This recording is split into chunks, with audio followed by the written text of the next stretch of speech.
अस्सलामु अलैकुम वरहमतुल्लाहि वबरकातुह। मोहतरम दोस्तों, आज हम एक बहुत अहम टॉपिक पर बात करेंगे और वो टॉपिक है रिश्ते का। घर में हमारे भाई बहन जिनकी उम्र हो जाती है, टैलेंट भी है, खूबसूरत भी है, लेकिन रिश्ते अच्छे नहीं आते, जिसकी वजह से पूरा घर परेशान होता है।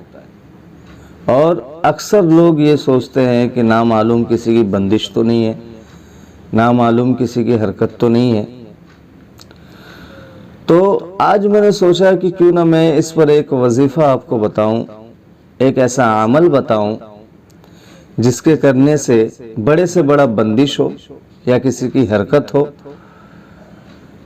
या रिश्ते नहीं आते हो, बंदिश नहीं भी हो फिर भी रिश्ते नहीं आते हो, तो मैंने सोचा आज इस पे वीडियो बनाता हूँ और एक ऐसा अमल बताता हूँ, ऐसा पावरफुल अमल बताता हूँ कि जिस पर अमल करने से अल्लाह की ज़ात से उम्मीद है कि आपका मसला हल हो जाएगा। कैसा भी मसला हो, दो तीन मसले होते हैं इसमें, रिश्ते के मामले में दो तीन मसले होते हैं। पहला मसला, रिश्ते आते ही नहीं हैं, एक। दूसरा मसला कि रिश्ते आते तो हैं लेकिन होते नहीं हैं, ये दूसरा मसला। तीसरा मसला, शादी तो करनी है, निकाह तो करना है, लेकिन इंतज़ाम नहीं है, करे तो करे क्या। इसकी वजह से इंसान बहुत ज़्यादा परेशान होता है, पूरा घर परेशान होता है। अक्सर माँ बाप परेशान होते हैं, जिनके बच्चे जवान हो जाते हैं उनके माँ बाप अक्सर परेशान हो जाते हैं, चाहे वो लड़के के तरफ से हो चाहे वो लड़की की तरफ से हो, दोनों में ये प्रॉब्लम आती है। ऐसा नहीं है कि लड़की है घर में तो लड़की के साथ ही ऐसी प्रॉब्लम आती है, ऐसा कुछ नहीं है। लड़के के साथ भी कभी कभी ऐसा प्रॉब्लम होता है कि उसके भी रिश्ते अच्छे नहीं आते, उसको भी रिश्ते अच्छे नहीं मिलते। तो आज जो मैं ये अमल बताने वाला हूँ, इस पर अगर अमल आपने कर लिया, ये विर्द किया, ये वजीफ़ा कर लिया, तो अल्लाह की ज़ात से उम्मीद है इंशाअल्लाह अल्लाह आपको फ़ायदा देगा और इसका बहुत ज़्यादा फ़ायदा होगा और जल्द से जल्द रिश्ते लगेंगे, अल्लाह ने चाहा, और अच्छे घर में रिश्ता लगेगा जैसा आप चाहते हैं। दूसरी बात, इस वजीफ़े की बरकत में एक चीज़ और बता दूं कि कुछ रिश्ते ऐसे होते हैं जो हमें पसंद होता है कि हम चाहते हैं कि यहाँ पे हमारा रिश्ता हो जाए, तो इस वजीफ़े के बरकत से इंशाअल्लाह अल्लाह ने चाहा तो वहाँ आपका रिश्ता हो जाएगा, जिसको कहते हैं मन चाहा रिश्ता, मन चाहा शादी, जो भी है। आप अगर अल्लाह से दुआ करेंगे ये वजीफ़े को करने के बाद, तो अल्लाह ने चाहा तो आपका मसला हल हो जाएगा। वो वजीफ़ा आप सुन लें।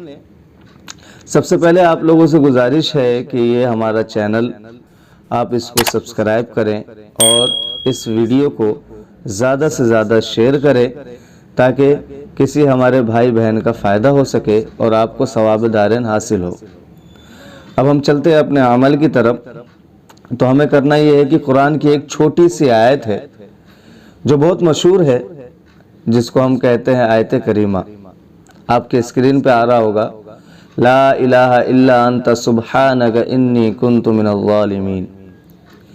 ये छोटी सी आयत है, इसको सुबह शाम 101 मरतबा पढ़ना है, फजर की नमाज के बाद और ईशा की नमाज के बाद।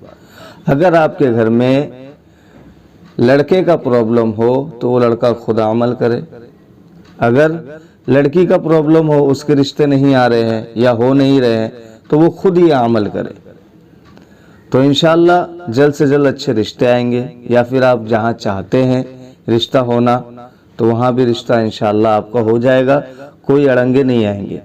दूसरी बात, एक जो चीज़ और इंसान सोचता है कि किसी ने कुछ जादू तो नहीं कर दिया, जादू की वजह से रिश्ता तो नहीं बन गया, तो इंशाअल्लाह अल्लाह की ज़ात से उम्मीद है कि ये वजीफ़ा करने के बाद, ये अमल करने के बाद वो जादू टोना सब इंशाअल्लाह ख़त्म हो जाएगा। अगर किसी की बंदिश है तो वो भी इंशाअल्लाह अल्लाह ने चाहा तो ख़त्म हो जाएगा।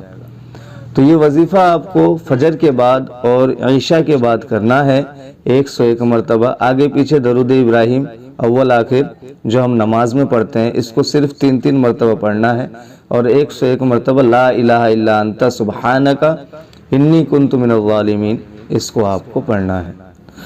जो अमल मैंने आपको बताया है ये अमल बहुत ही मुफीद है और बहुत पावरफुल है। आप लोगों ने यूनुस अलैहिस्सलाम का किस्सा सुना होगा। यूनुस अलैहिस्सलाम का अगर वाक़या आपको याद हो, यूनुस अलैहिस्सलाम जब मछली के पेट में चले गए थे तो उनको निकलने का कोई रास्ता नहीं मिल रहा था, तो उन्होंने यही आयत पढ़ी थी, ला इलाहा इल्ला अंता सुब्हानका इन्नी कुन्तु मिनज़ ज़ालिमीन।